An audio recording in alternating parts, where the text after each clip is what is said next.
If you would like a deeper emotional connection with your partner, New York Times bestselling author Susan Scott is here with 8 conversation tips that can help. Welcome, Susan. Thank you so much for joining us.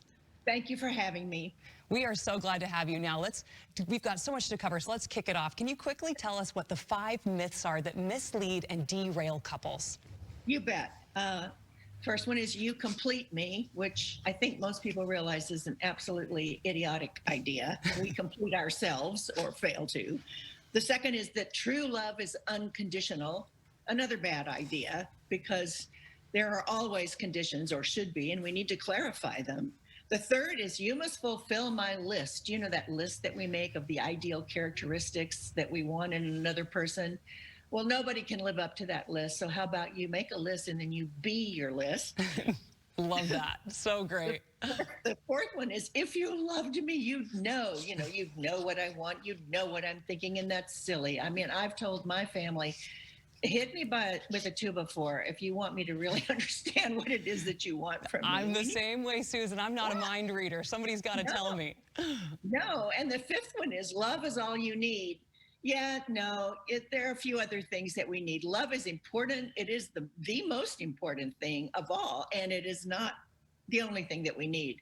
So those are myths, and there are chapters on each one of those with true stories about couples that got stuck on one of those myths and what happened as a result. Well, and I've been married for multiple years now. We're coming up on 8 years, and I know every single one of those myths has come up within my relationship. And a relationship is just work, period, right? If we want to make it work and sustained. So let's talk about how we can connect at a deeper level. You've got 8 conversations, but let's get through as many as we can.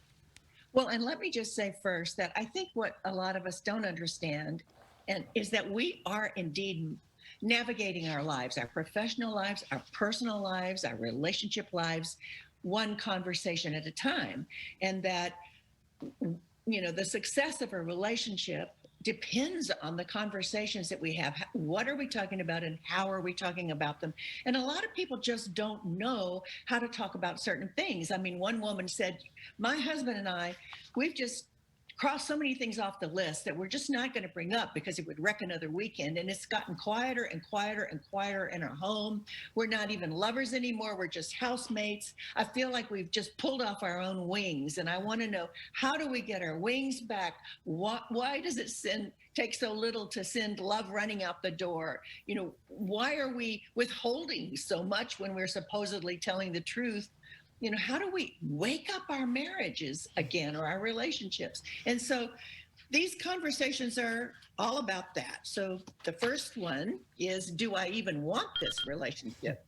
And the thing is, we cannot answer that question until we can answer the question, is my own life working for me? So it's not just, do I like my life? Do I like myself in my life? I mean, how is my life going? Because it's really easy, if you're unhappy with your life, to point your finger at your partner. Absolutely. It's always so hard to look at ourselves, and that's why I love what you're doing with this book, is it's not just about your relationship, it's about you as well. So where can we go for more information and to buy this book? Well, you can go to any website or bookstore to buy Fierce Love, Creating a Love That Lasts, One Conversation at a Time. Or you can go to susanscott.io, which is my website about the book. Great. Yeah. Thank you so much, Susan. And thank you so much for sharing all these tips today. You are so wonderful. Thank you. You're welcome. Bye.